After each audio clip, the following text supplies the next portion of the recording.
Seorang Muhammadiyah memutuskan puasa hari Sabtu, lalu negara mengumumkan puasa hari Ahad. Saya ikut mana? Lalu kata yang datang dari kelompok ini, atiullah wa atiur rasul wa ulil amri minkum. Taatlah kepada ulil amri. Kata yang Muhammadiyah, ulil amri itu Din Samsudin, bukan Jokowi. Karena ini kan tidak diangkat berdasarkan surah. Coba tengok tafsirnya. Ulil amri itu ulama, bukan pemimpin. Ini demokrasi, kata dia. Kata yang satu lagi, kamu kalau nggak mau ikut presiden, bakar aja KTP-mu, bakar aja SIM, pergi tinggal ke hutan sana. Akhirnya kelailah. Kenapa pertentangan ini terjadi? Karena sidang isbatnya diekspos. Akhirnya 2 tahun belakangan ini muncul ide, jangan lagi sidang isbat itu diekspos sehingga semua nonton. Sidang isbat di ruang tertutup, mau kelahi antara NU sama Muhammadiyah, kelahi di ruang tertutup itu, tapi suara yang keluar tetap satu. Itu yang terjadi di Mesir. Antara hisab, ilmu astronomi, dengan ru'yah yang pakai itu dikombinasikan. Jadi hisab dengan ru'yah bukan dikonfrontir, ditabrakkan, tapi dikombinasikan. Maka yang mestinya keluar itu satu suara. Sudah terwujud 2 tahun ini bisa satu suara, karena waktu itu sidang isbatnya tertutup. Nanti yang keluar adalah langsung satu kata. Dengan ini kami semua ormas sepakat bahwa besok adalah 1 Ramadan. Walaupun bisik-bisik di dalam katanya ini mereka Ustadz seperti arisan. Untuk tahun ini Muhammadiyah, untuk tahun depan NU. Wallahu alam, betul atau tidak, tapi yang jelas mampu mempersatukan. Andai ini terjadi, satu, amat sangat baik, bagus, positif.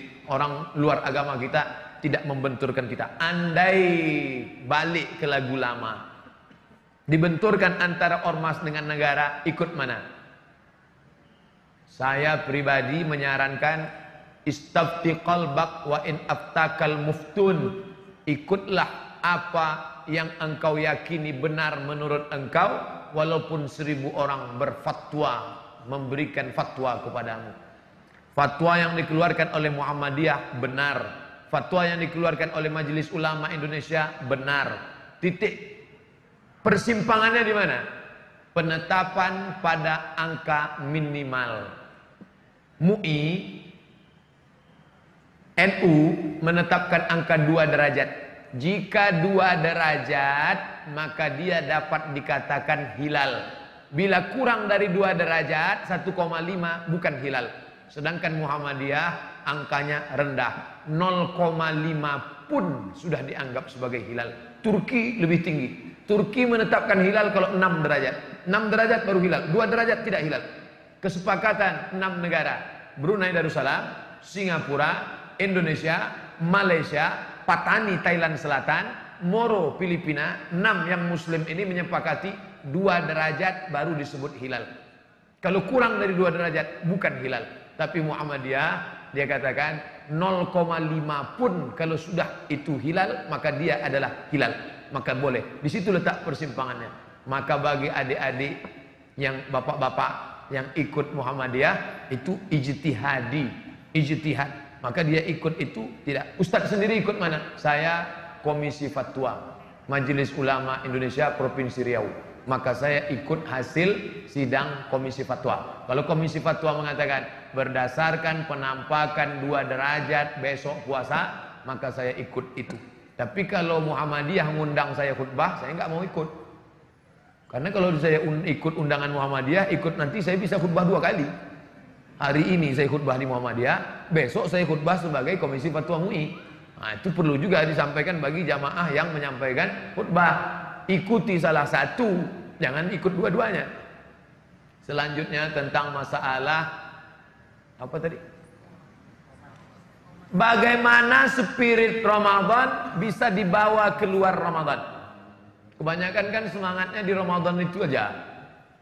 Terlihat dari masjid-masjid yang pakai tenda keluar. Sampai tendanya itu keluar kalau pada tanggal 1 sampai 2. Lalu kemudian habis itu babak semifinal.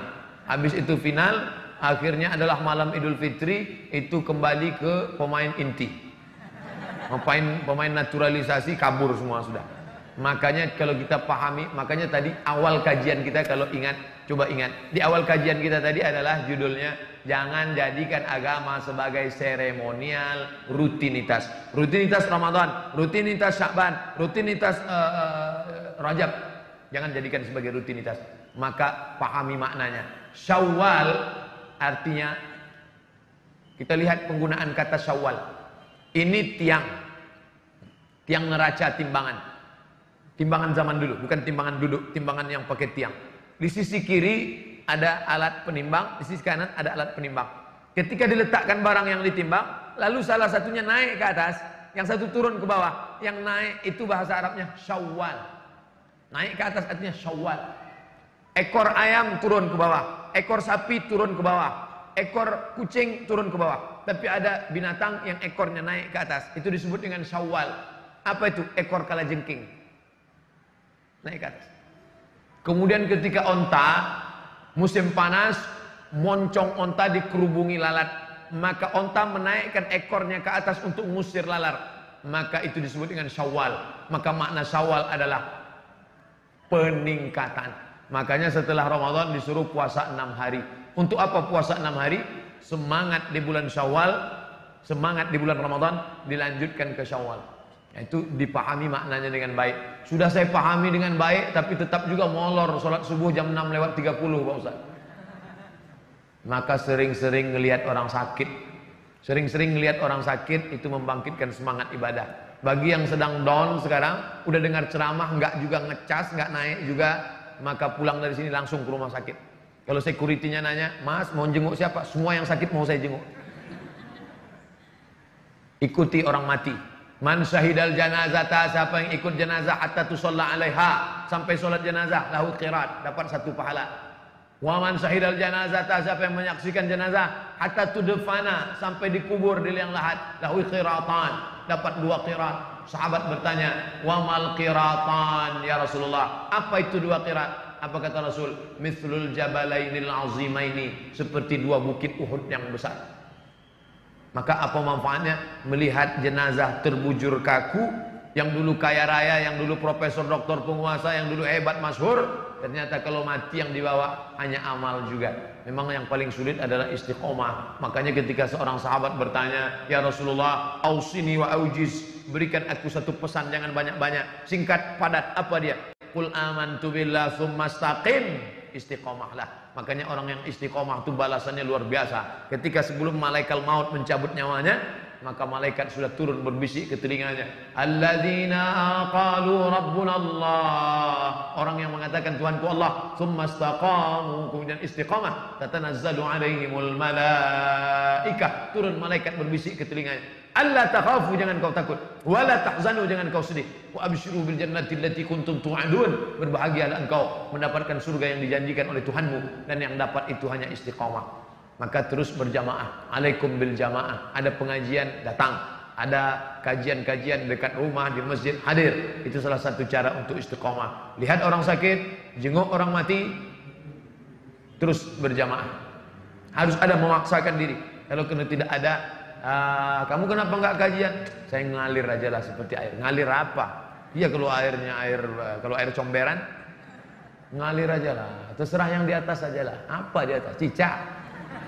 Harus ada bergerak, ngerti, paham. Wallahu a'lam bishawab. Sampai kapan batas boleh mengqadha saum? Ini puasa Ramadan tahun lalu. Ini 29 hari lagi puasa. Maka puasa yang ini diqadhanya kapan? Nih, qadha artinya ganti. Ini kesempatan emas nih. Puasa, ganti puasa sekarang. Siapa yang mengganti puasa di bulan Sya'ban, hari Senin automatically dapat 3. Puasa qadha lunas 1 hari, puasa sunat Sya'ban dapat, puasa hari Senin dapat. Niatnya 1 aja. Saya niat puasa qadha, otomatis dapat 3. Jadi enggak perlu niatnya 3. Saya niat puasa qadha sekaligus puasa sunat Sya'ban sekaligus puasa Kamis. Batasnya kapan? Sampai Ramadan ini. Kalau ntar sampai Ramadan dia belum mengqadha juga, apakah gimana? Maka dia tetap qadha selesai Ramadan, hanya saja kena denda plus. Kalau di sini dia cuma qadha. Tapi kalau sudah lewat Ramadan ini maka dia kena dua, qadha plus fidyah. Fidyah itu apa? Memberi makan fakir miskin 1 hari. Bukan 1 kali makan. Banyak orang berpahaman keliru, 1 kali makan. 1 hari makan. Ustaz, 1 kali apa 1 hari? 1 hari. 1 hari berapa kali makan Ustaz? Kamu makan berapa kali? Kalau kamu makan sehari, kasih sehari. Kalau makan sekali, kasih sekali. Makan berapa kali? Saya makannya Ustaz, nggak pernah saya hitung. Dikit-dikit makan, dikit-dikit makan. Paling tidak 3 kali. Makan pagi, makan siang, makan malam. Apakah puasa sholat yang pernah tinggal wajib diganti? Sementara kita sudah lupa. Segala yang tinggal sholat yang lama-lama dulu wajib diqadha. Tapi kata Ustadz kami nggak perlu diqadha, istighfar aja cukup. Astaghfirullah Rabbal baraya. Selesai. Itu pendapat Ibnu Taimiyah. Hanafi, Maliki, Syafi'i, Hambali mengatakan wajib diqadha, diganti. Cara gantinya gimana? Selesai 1 sholat langsung qadha. Ntar zuhur, ntar Jumat Pak Ustadz. Oke, Jumat. Selesai sholat Jumat langsung qadha zuhur. Bagi yang pakai usolli, NU, Perti pakai usolli, Muhammadiyah Persis nggak pakai usolli. Niat sholat qadha karena Allah Ta'ala. Allahu Akbar. Jadi qadhanya setiap selesai sholat fardu 1 qadha. Di mana kami bisa lihat referensinya? Al-Fiqhul Islami wa Adillatuh, Syekh Wahbah Az-Zuhaili. Terjemahan bahasa Indonesia Gemah Insani Press. Kami nggak punya duit beli buku Pak Ustadz, maunya di internet aja. www.google.com, tulis di search Google itu tulis qadha sarwat, itu keywordnya. K kunci, word kata kunci. Qadha sarwat. Qadha artinya tentang qadha, sarwat Ustadz Sarwat membahas tentang itu, lengkap 4 pendapat ulama. Kenapa Ustadz ambil dari pendapat Ustadz Sarwat? Saya ambilnya bukan dari Ustadz Sarwat, saya ambil dari Al-Fiqhul Islami wa Adillatuh Syekh Wahbah Zuhaili. Tapi untuk terjemahan Indonesianya belum ada, yang edisi PDF mungkin ada sebagian, tapi sulit untuk dicari. Tapi kalau untuk ringkasnya Ustadz Sarwat sudah tuliskan itu. Itu saran bagi yang tidak bisa bahasa Arab. Masalah puasa Pak Ustadz, puasa tidak ada khilafiyah, puasa wajib diqadha. Faman kana minkum maridan, siapa yang sakit, au ala safarin, atau musafir, fa iddatum min ayyamin ukhar, ganti di hari yang lain. Ketika bulan Ramadan, kenapa masih ada orang yang berbuat mungkar? Padahal setan kan dibelenggu. Futihat abwabus sama, dibuka pintu langit. Futihat abwabul jannah, dibuka pintu surga. Wa ghulliqat abwabun nar, dikunci pintu neraka. Wa suffidat asyayatin, setan-setan dibelenggu. Saya orangnya suka penasaran. Ini hadis setan dibelenggu. Kenapa rumah makan setan tetap buka? Yang Ustadz masuk rumah makan setan, kakinya kelihatan, wajahnya enggak. Rumah makan hantu, ghost restoran. Kenapa setan tetap ada? Maka setelah saya baca, kata Imam Nawawi dalam kitab Al-Minhaj Syarah Sahih Muslim Ibn Al-Hajjaj, kata dia di situ maknanya, setan bukan terikat, tapi melihat iman kita seolah-olah setan terikat. Contoh, saya mau ceramah. Pas saya datang ke masjid, rupanya saya terlambat, sudah ada ustadz pengganti. Lalu saya duduk di situ. Selesai tausiah, apa kata ustadz pengganti? Waktu ustadz duduk tadi, mulutku rasanya terkunci. Apakah mulut dia terkunci atau enggak? Enggak terkunci. Lalu kenapa dia katakan terkunci? Karena ustadz ada duduk di situ, aku grogi, seolah-olah, sekonyong-konyong, seakan-akan mulutku terkunci. Begitu juga dengan ini. Apa kata iblis? Kata setan, karena kekuatan imanmu mas bro, maka aku merasa terkunci, terikat. Dia sudah bolak-balik ngajak, ayo makan, ayo makan, ayo makan, ayo makan. Tidak. Saat puasa sunat nih, puasa sunat. Bro, ayo minum yuk. Katakan tidak. Say no to drink. Makan yuk. Enggak. Aku yang bayar. Oke. Di saat engkau kuat, maka seolah-olah setan terbelenggu dan terkunci. Begitu kata Imam Nawawi, penjelasan tentang setan terbelenggu. Jadi nanti kalau ada yang nanya, katanya setan terbelenggu Pak Ustaz, kok orang masih tetap banyak sweet-sweet, orang tetap banyak buat dosa? Engkau akan membelenggu setan dengan kekuatan imanmu. Hukum baca doa iftitah dalam sholat sunat rawatib apa? Sunnah. Allahu Akbar kabira, Allahumma ba'id baini wa baina khatayaya, wajjahtu wajhi alladzi fatara samawati. Buka buku saya 77 tanya jawab salat, download gratis di internet. Iftitah 1, iftitah 2, iftitah 3, iftitah 4, iftitah 5. Iftitah hukumnya sunat, baik pada salat fardu maupun salat sunat. Tapi kawan saya cepat betul salatnya Pak Ustaz. Allahu Akbar. Allahu Akbar. Dia enggak baca iftitah. Dia cuma baca Fatihah saja. Jadi iftitah saja, Fatihah saja sah. Baca Fatihah saja sah. Cuman ibarat makan ya nasi sama kecap doang. Tentu kita maunya full. Ada sayurnya, ada dessertnya, ada cuci mulutnya, ada cuci kakinya, ada semuanya lengkap. Maka dia ada iftitahnya, ada ayatnya panjang, tasbihnya lengkap, tumakninahnya mantap. Nah, itu. Jadi jangan cuman. Jadi nanti kalau kelihatan ada cepat, itu cepat betul. Nasi sama kecap tuh. Tentang mandi besar bulan Ramadan, kadang mandinya kesiangan. Orang yang waktu azan subuh dalam keadaan junub, ada disebut dalam Sahih Bukhari, satu hadis, satu bab tentang orang yang masuk azan subuh dalam keadaan junub. Maaf ibu-ibu, maaf. Ada orang tua mungkin tak sopan. Kau masalah fikih yang boleh kan. Malam tunya junub. Lalu kemudian pas azan subuh tunya junub. Inya berniat, nawaitu shauma ghadin an ada'i fardhi syahri Ramadan hadis sanatillahi taala. Puasanya sah. Hadisnya sahih tentang orang junub masuk azan subuh dalam keadaan junub, puasanya sah. Nanda boleh itu sesudah azan subuhnya junub. Kecuali mimpi, sebab mimpi bukan kuasanya. Loloknya. Lah itu mimpi, junubnya sebab mimpi. Itu puasanya ndak usah. Sebab mimpi bukan mimpi mana bisa dipesan. Ndak bisa di request mimpi. Ambo ndak mimpi kering, ndak mimpi basah, ndak bisa di request. Boleh. Bagaimana cara membayar fidyah puasa? Apa boleh diganti dengan uang? Aslinya awak makan sama fakir miskin. Dek ambo ndak bisa puasa, dek tuo. Wa 'alal ladzina yutiqunahu fidyatun ta'amu miskin. Orang ndak tolok puasa, dek tua, dek sakit yang berkelanjutan. Syawal Ramadan sakit, Syawal sakit, Zulqa'dah sakit, makin lama makin sakit, ndak sehat-sehat. Nama penyakitnya mah akut. Nama penyakitnya diabetes akut, suntik insulin, ndak bisa puasa, maka bayar fidyah. Dek awak ndak puasa, awak masak. Masakan itu yang diantar. Aslinya memberikan masakan. Tak sanggup ngasih masakan, kasih beras. Tak sanggup kasih beras, uangkan senilai beras. Seminim-minimnya 1 mud 7 on setengah. Tapi ambo menganjurkan jangan pakai batas minimum, tapi pakai porsi. Makan pagi, makan siang, makan malam menurut standar langgam. Pagi lontong, berapa lontong di langgam? 10.000. Nah, itulah lontong VIP itulah. Pagi 10.000, makan siang 5 boleh, makan malam 5 boleh. Itulah sama teh manis cendolnya 5 boleh, 10, 30, 40.000. 10 hari ndak puasa, 40.000.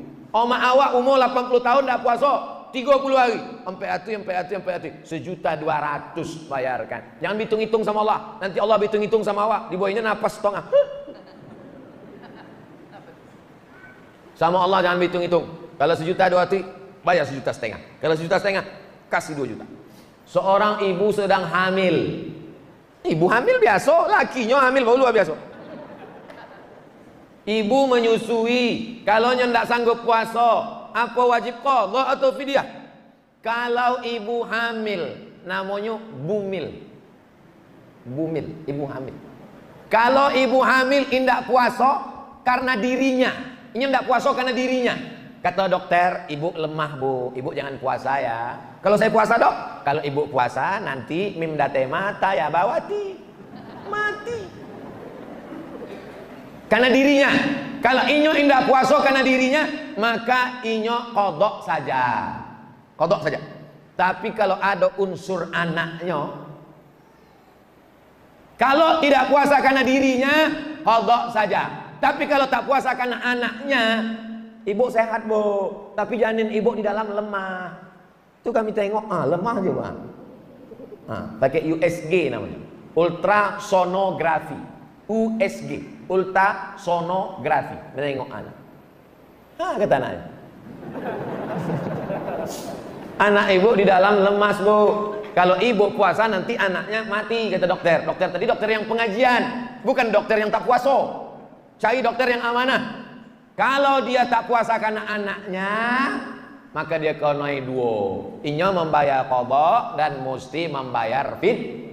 Ambo ulang sekali lagi. Kalau dia tidak puasa sulang karena dirinya, maka dia qadha saja.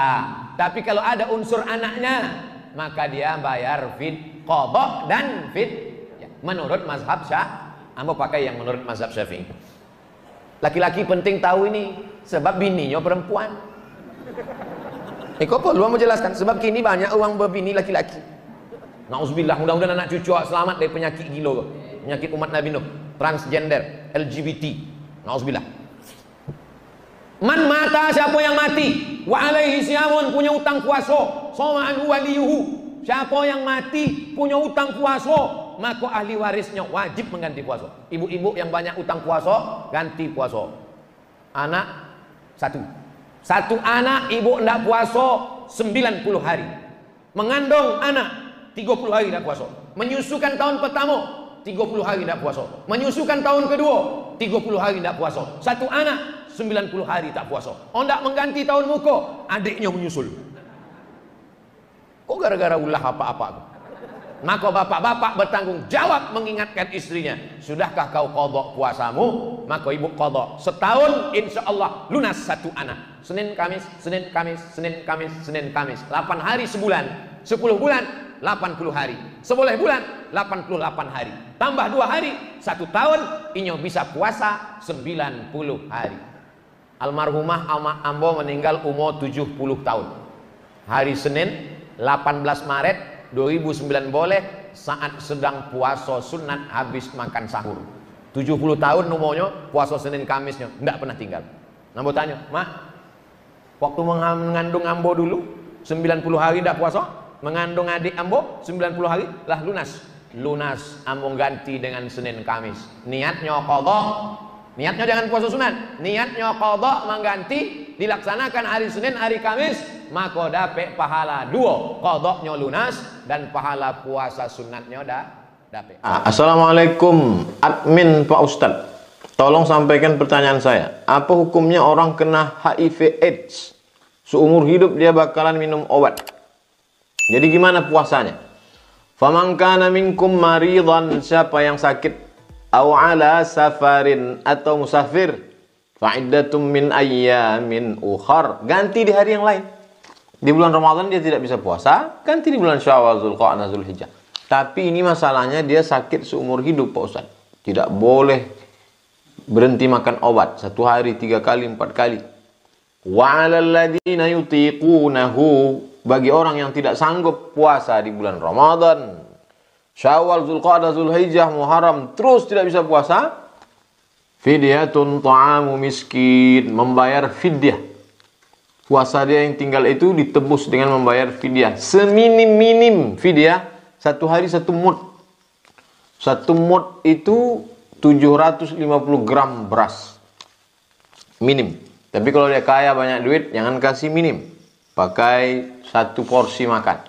Makan pagi, makan siang, makan malam. Ada minum kopi susunya, buah, segala macam. Ini lebih baik. Mudah-mudahan Allah berikan kesembuhan, kesabaran. Wallahu a'lam. Dari IGM Arif Setio Budiaji, Ustadz mau tanya, apakah kalau kita donor darah di PMI saat bulan puasa dapat membatalkan puasa? Donor darah di bulan puasa, darahnya diambil, dikeluarkan, atau memasukkan darah, maka tidak membatalkan puasa. Begitu fatwa Syekh Yusuf Al-Qardawi dalam kitab Fatawa Mu'asirah. Saya sudah kumpulkan 3 fatwa ulama, fatwa Syekh Yusuf Qardawi, fatwa Syekh Ali Jum'ah, fatwa Syekh Atiyah Saqar, dalam kitab Bunga Rampai, 30 fatwa seputar Ramadan. Ada di internet. Wallahu a'lam. IG Junior Pandu 1933. Assalamualaikum Pak Ustaz. Waalaikumsalam warahmatullahi wabarakatuh. Saya mau nanya, apakah menyontek ulangan saat bulan puasa akan membatalkan puasa? Puasanya sah, tidak batal. Lalu man lam yada' qaulaz zur, siapa yang tidak meninggalkan ucapan dusta, bohong, palsu, wal amala bihi, tidak meninggalkan perbuatan curang, tipu-tipu, falaisa lillahi hajatun fi ayyada'a ta'amahu wa syarabahu, maka perbuatan dia meninggalkan makan, meninggalkan minum itu tidak dibalas oleh Allah Subhanahu wa taala. Tinggalkan perbuatan yang curang, tipu, bohong, dusta. Man ghasyana falaisa minna, siapa yang menipu bukan umat Muhammad sallallahu alaihi wasallam. Wallahu a'lam bishawab. Sis NF555. Assalamualaikum Ustaz. Waalaikumsalam warahmatullahi wabarakatuh. Jika sedang puasa, namun karena memiliki sakit asma, apakah boleh menghirup inhaler? Inhaler tidak membatalkan puasa. Bisa dilihat dalam kitab buku 30 fatwa seputar Ramadan. 3 ulama. Pertama Syekh Atiyah Saqar, kedua Syekh Yusuf Al-Qaradawi, yang ketiga Syekh Ali Jum'ah. Sudah diterjemahkan dalam bahasa Indonesia. Karena tidak sampai la yasilu ilal ma'idati, tak sampai ke lambung. Tapi jangan ini dipakai dalil untuk merokok. Ini cerita masalah inhaler. Saudara-saudaraku yang kena penyakit asma, silakan pakai inhaler, tidak membatalkan. Ustadz, boleh tak menunda mandi besar sampai pagi karena malu sama mertua kalau mandi sebelum imsak?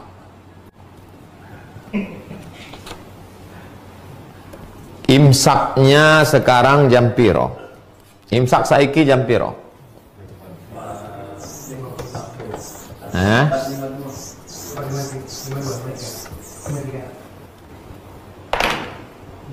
Imsak di Pekanbaru Riau jam 4:49. Imsak atau subuh, itulah, anggap aja subuh lah, subuh. Masalah mandinya sebelum subuh atau setelah subuh, no problem. Mandinya sebelum subuh atau setelah subuh, tak masalah. Yang jadi masalah adalah hubungannya kapan. Yang tak boleh itu hubungannya setelah subuh. Nah, itu yang tak boleh. Adapun hubungannya sebelum subuh, mandinya setelah subuh, tak masalah. Mana dalilnya? Ada satu bab khusus dalam Sahih Bukhari. Bab tentang orang masuk waktu subuh dalam keadaan junub. Puasanya sah. Nabi SAW, idza qada hajatahu, kalau dia menunaikan hajatnya, dia berhubungan, kadang dia mandi, tapi kadang dia berwudu saja, lalu kemudian dia tidur. Oleh sebab itu, maka kesimpulannya, kalau ada orang dalam keadaan junub, lalu kemudian masuk dia azan subuh itu dalam keadaan junub, puasanya sah. Setelah lewat 10 menit, 20 menit, baru dia mandi. Udah dikira-kira suami, dikira-kira mertuanya udah sampai subuh.